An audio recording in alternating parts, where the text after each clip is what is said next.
18 and under, coach? Around 27 or 28. 27, how many pools? So, how many groups ma-spread out there? Sa last year kasi mga nasa 4 to 5 po sa Nabra. So, 4 to 5, tapos 2 to advance. Paano po ba magiging system? Para sa knockout hanggang mag-champion, paano sir? So, may bracketing, 2 to advance to the next round.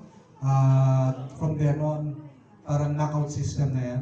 Ganun po ba yun? Bali sa kada team po, top 2 po yung Top two. tubuhan. Oo. Sa top 2 na yung pag pumasok ka, mahihirapan ka ng tumaas ulit. So dapat hindi ka pwede matalo pag ikaw na yung top 2 sa bracket. So, sa top 2, ibig sabihin, knockout system ba? So, automatic, until you reach the championship, the champion. So, how many games lahat yun? In other words, from if we are an average of 5 teams to reach the championship match, ilang games sa aabutin? Mga 8 or 9 or 10, mga ganun din. Wow. Oh, so dapat pala manalo kayo dun sa pool, tapos round of, parang siguro round of 16 or round of 32, whatever. Tapos mga 8, so in other words, 8 games to win everything. Okay.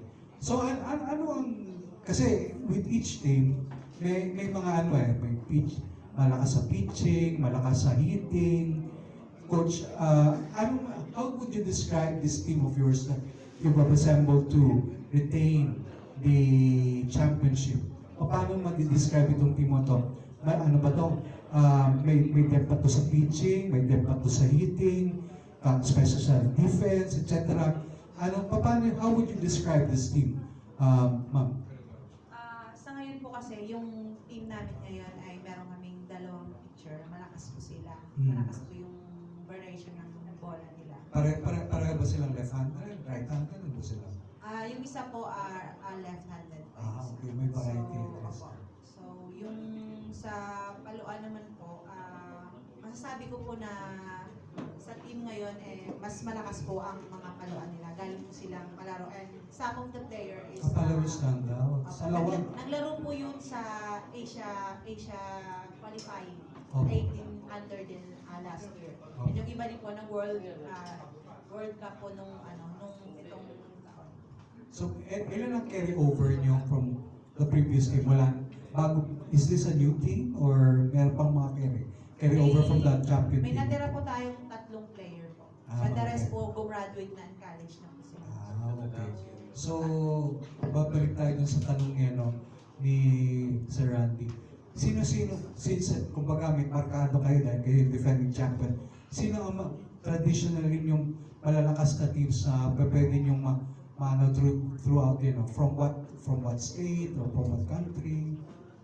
Sa last year po kasi namin, talagang sinabihan ako ng coach doon na babalikan talaga kami nung kalaban namin sa Kasi nung 2023, lahat po kasi ng kalaban namin is senior na. Okay. So nung time na yun na sumali kami, natalo sila. Pero sila lagi yung champion na ilang taon na silang champion. From what state? Puerto Rico. Puerto Rico. Di ba?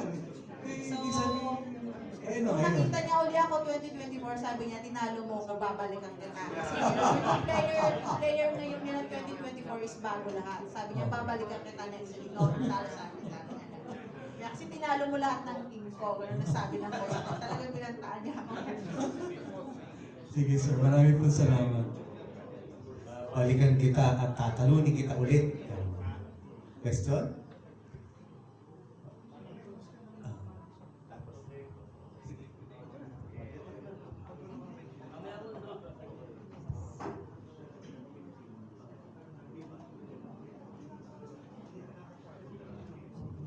Hi, my question is for the coach naman si coach. So this team, all Filipino to. As in, wala tayong Filang. Walang... Pero parents, meron pong, pero USA sila, pero Filipino. Okay, but at least the Philippines, not in the US. Okay. Then consider, okay. Yung question ko kasi is you only have 3 carryovers from last year. So do you think the team is competitive enough? Masasabi ko po ma'am, yes po ma'am. Kasi yung mga kasama natin mga player is naglalaro na din sila ng World Series, nakapaglaro na din sila ng Asian Championship, nakapaglaro na din po sila ng World. So masasabi ko po na batak din po sila sa training. Yung minention mo ng mga nagdaro na sa World Series and sa Asian qualifying, mga ilan to dun sa mga players na nasa team? Yung naglaro na po sa World Asia Cup is De La Cruz si Che, Espinosa Shane, Fuentes Teris, Pontiles Jax, Gonzales, Latis, halos Mapa, Larte, Timban, Valenzuela. Nakapaglaro, halos lahat na nakapaglaro na din po ng may international exposure na yes. Then aside from, before going to Texas, wala silang ibang international na labas. Maliban sa panahon pong bansa na sabihin dito lang. Sa ganyan po kasi wala po tayong budget. So yung ginagawa po namin is pumupunta po kami ng Batangas. Lumalaban po kami doon, lalaki po ang kalaban. So malalakas po talaga yung kalaban namin. Pero puro lahat yung lalaki. Mga former national team din po na lalaki yung kalaban namin. Last question. Yung na-mention po niyo na dalawang pitchers na magaling, ano po yun? Yung carryovers o bago sa team? Bago din po sa team. Pero yung dalawang pitcher po yun, sinasabi ko is nakapaglaro na rin po ng Asia Cup Championship and then World din po. Nakapaglaro sila. Thank you. Okay, so good afternoon, Gapera Sports Corner PH.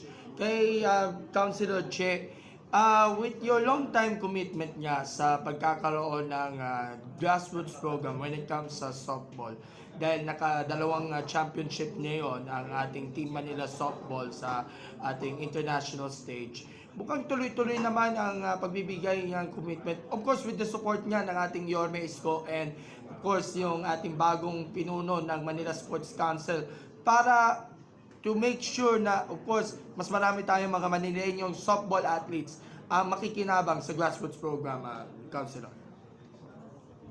Unang-una na gusto ko lang mapaalam sa inyo. Kami po sa Manila softball team ng Manila ay nagagalak at masaya.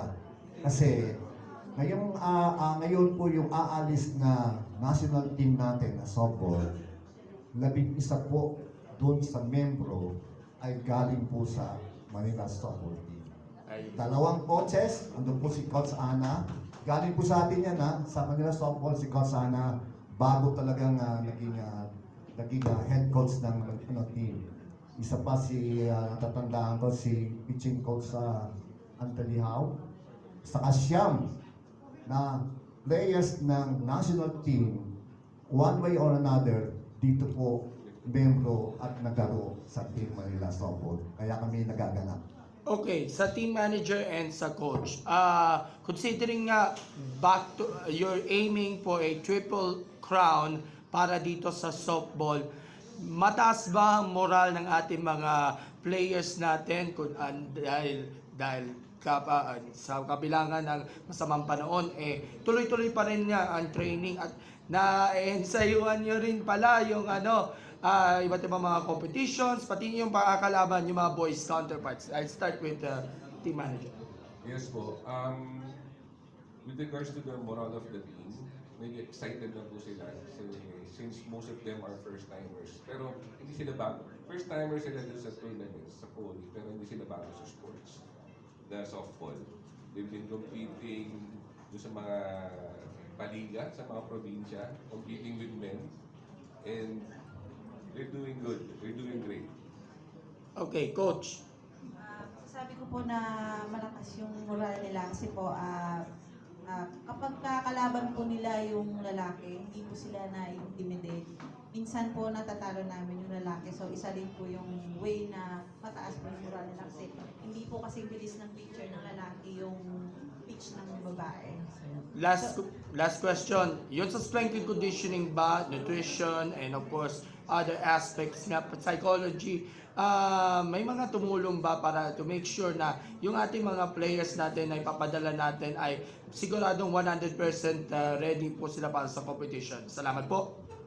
Okay, Yung isa pong way na ginagawa ko para po sa mental toughness nila is nag-aano po sila, nag-play po ako ng nag-YouTube po ako para sa mental toughness nila. Ano ba tawag nila? Nagme-meditate po sila, ayun, para po sa mental toughness nila. Thank you.